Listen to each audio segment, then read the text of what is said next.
College का पहला प्यार, नीरज का न समझना। गाल पर थप्पड़ पड़ने की वजह से वीरेंद्र अपने गुस्से को कंट्रोल नहीं कर पाता और वह भावना की तरफ आगे बढ़ता, लेकिन तभी भावना के सामने नीरज खड़ा हो जाता है और नीरज के सारे दोस्त उससे सॉरी बोलते हैं, लेकिन तब भी वीरेंद्र भावना को छोड़ने के लिए नहीं राजी होता है। तभी एक लड़की, कोई अनजान लड़की, वह वीरेंद्र से भावना के लिए झगड़ा करने लग जाती है और इसी अफरा तफरी में उसने भी वीरेंद्र को थप्पड़ मार दिया था। वीरेंद्र का गुस्सा बहुत ज़्यादा बढ़ गया था, लेकिन उसी वक्त वीरेंद्र के पापा का फोन आ गया और ना चाहते हुए भी वीरेंद्र को वहां से जाना पड़ा। अब आगे भावना नीरज और उसके दोस्तों को थैंक यू बोलकर कैंटीन से बाहर निकल जाती है। उसके पीछे पीछे उसकी दोस्त दिव्या भी चली जाती है।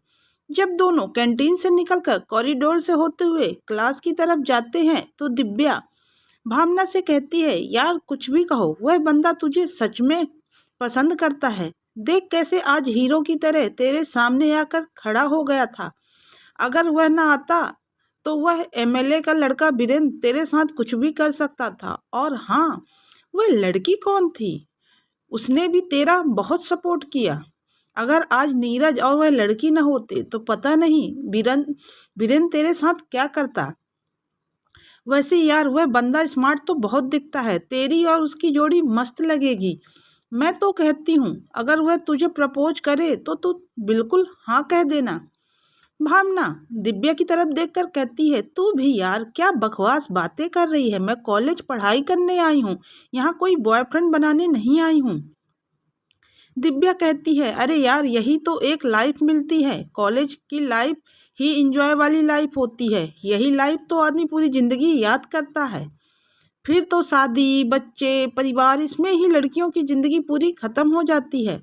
मेरी मान, तू भी उसे हाँ कर दे। देखने में भी स्मार्ट है और डेयरिंग भी है। देखा नहीं कैसे तेरे बचाव में आकर खड़ा हो गया था। अगर वह तुझे पसंद ना करता तो कभी वह सामने आकर खड़ा ना होता। और देख तेरे पीछे अपने दोस्तों को भी 4 बातें उसने सुना दी। मैं तो कन्फर्म हूँ कि वह तुझे लाइक करता है। अब तुझे जैसा समझ में आए तू वह कर। फिर दिव्या कहती है, एक बात कहूँ भावना, आज के बाद तू उस वीरेंद्र से मत उलझना। वह बहुत खतरनाक लड़का है। मैंने उसके बारे में पहले भी सुन रखा है।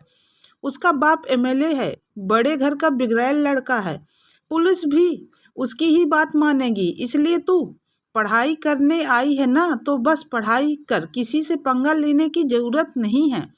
और आज तो तेरे साथ साथ मुझे भी वह मार डालता। मैं तो डर गई थी यार, मेरे इतने सारे सपने पर तूने तो आज पानी फेर दिया था।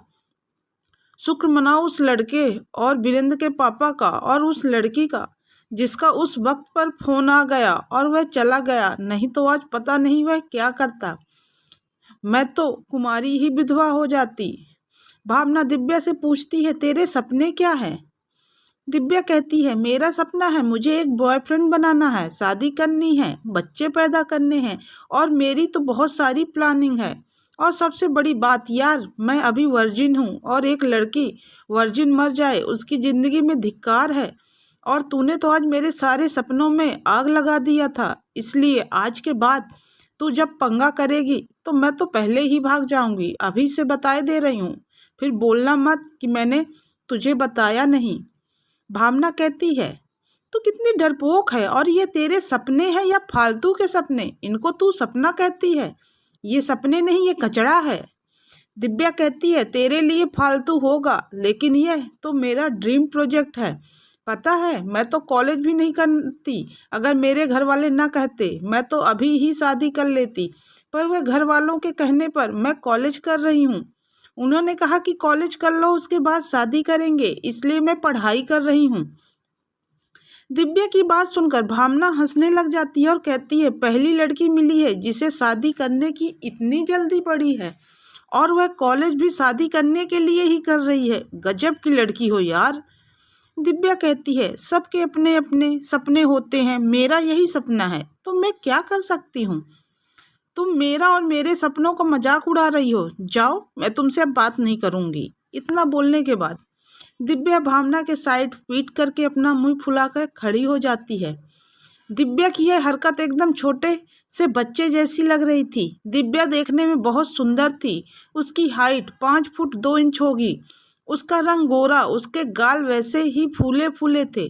उसका गोल सा चेहरा उसकी सुंदरता में 4 चांद लगा रहे थे। देखने में दिव्या काफी सुंदर लगती थी। उसने आज जीन्स और कुर्ती पहन रखा था। उसके बाल 3 स्टेप में कटे हुए थे। वह एकदम स्टाइलिश लगती थी। उसके पापा के कपड़े की दुकान थी मेन मार्केट में। उसकी 3 दुकानें थी जो काफी फेमस थी।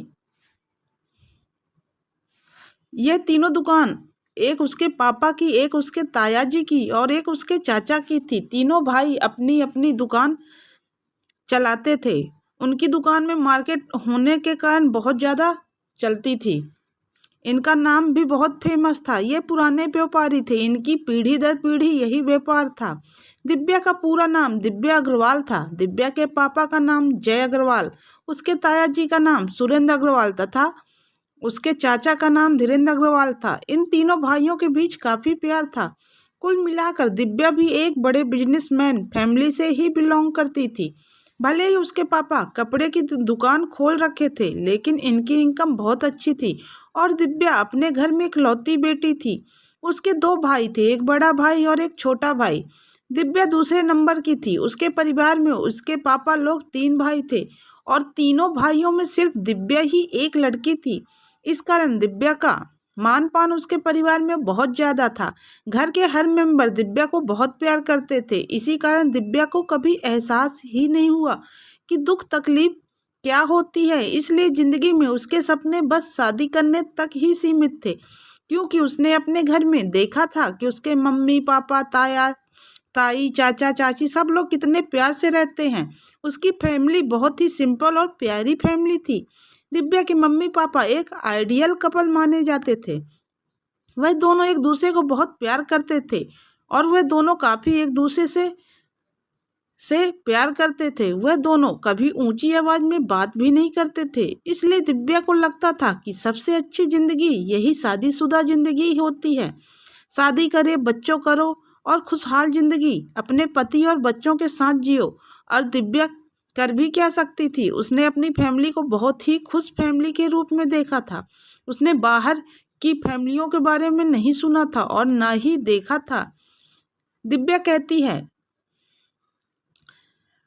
दिव्या की इस तरह बच्चों वाली हरकत देखकर भावना हंसने लग जाती है और कहती है, अच्छा बाबा सॉरी, अब मैं तुम्हारे और तुम्हारे सपनों का मजाक नहीं उड़ाऊंगी।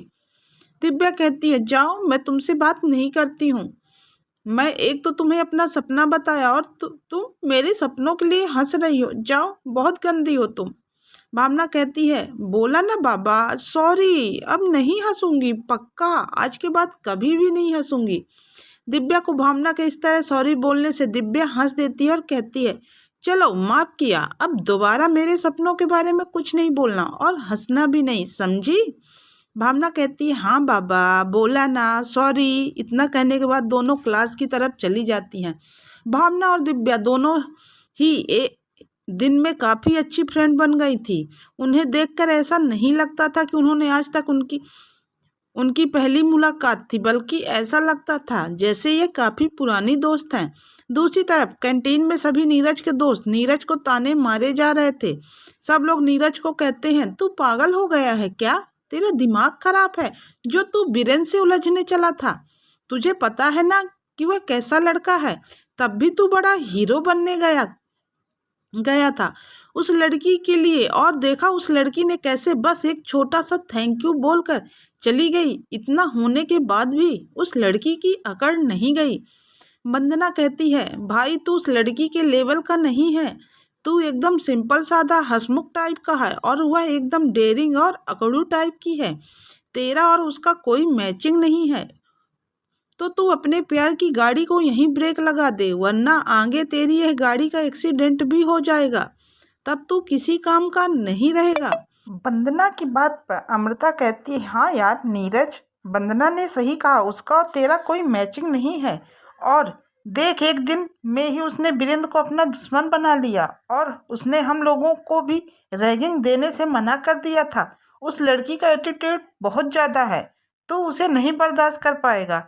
नीरज कहता है, तुम लोग कुछ भी कहते हो उसके बारे में, तुम लोगों को वह शुरू से ही नहीं पसंद आई है, इसलिए तुम लोग मेरे को उसके खिलाफ मत भड़काओ। मुझे पता है वह लड़की दिल की बहुत अच्छी है। अमन कहता है, उसने अपना दिल निकाल कर तुझे दिखाया है क्या कि वह दिल की बहुत अच्छी आई है? यार, तू कहीं का कोई साधु महंत है जो तू उसे देखकर उसके बारे में सब जान गया है? नीरज कहता है, मुझे कुछ देखने की जरूरत नहीं है। मेरी आंखें और मेरा दिल दोनों ही उसके लिए प्यार वाली ही फीलिंग महसूस कर रहा है। मैं क्या कर सकता हूँ? अमित कहता है, अरे यार, हम तो तुझे मनाने आए थे, लेकिन तेरी गाड़ी वहीं पर रुक गई है। आज जो तू हीरो बनकर वीरेंद्र के सामने खड़ा हो गया था ना, अगर वीरेंद्र के पापा का फोन ना आता तो वह तेरे को मार मार के तेरी शक्ल चप्पल जैसे कर देता, समझे? इसलिए अपनी भलाई समझता हो तो अब दोबारा वीरेंद्र से पंगा लेने की कोशिश मत करना। हम तेरे दोस्त हैं, इसलिए हम तुझे समझा रहे हैं। कहीं इस लड़की के चक्कर में हमारी दोस्ती भी खत्म न हो जाए और तू वीरेंद्र का दुश्मन बन जाए। माहौल को गर्म होता हुआ देखकर पवन कहता है, अच्छा चलो, ये बातें छोड़ो, चलो हम लोग क्लास चलते हैं। क्लास अटेंड करना है, वरना अभी प्रोफेसर हम लोगों की क्लास बाहर ही ले लेंगे। पवन की बात पर सब लोग एक साथ हाँ बोलते हैं और फिर नीरज को लेकर सब अपने क्लास की तरफ निकल जाते हैं। अमन के पापा नगर निगम के अधिकारी थे। अमन अपने घर का इकलौता बेटा था, उसके कोई बहन भाई नहीं थे। अमन दिखने में काफी हैंडसम भी था और अमन की गर्लफ्रेंड पूजा थी। हाँ, ये दोनों गर्लफ्रेंड ही और बॉयफ्रेंड थे। ये फर्स्ट ईयर में ही एक दूसरे को प्रपोज कर दिया था और दोनों की अच्छी बनती भी थी। पूजा के मम्मी और पापा दोनों जॉब करते थे।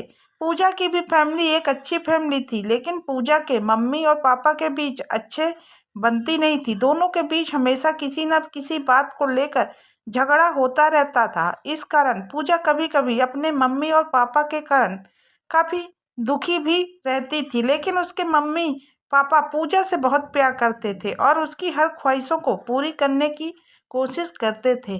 कंटिन्यू। क्या भावना के कारण नीरज और उसके दोस्तों में डिस्टेंस आ जाएगा? क्या भावना के चलते उन लोगों की दोस्ती खत्म हो जाएगी? क्या वीरेंद्र भावना के खिलाफ आगे कुछ प्लान करने वाला है? जानने के लिए सुनते रहिए कॉलेज का पहला प्यार। यह स्टोरी आपको कैसी लग रही है? प्लीज कमेंट्स करके जरूर बताइए और स्टोरी को लाइक कीजिए, चैनल को सब्सक्राइब कीजिए।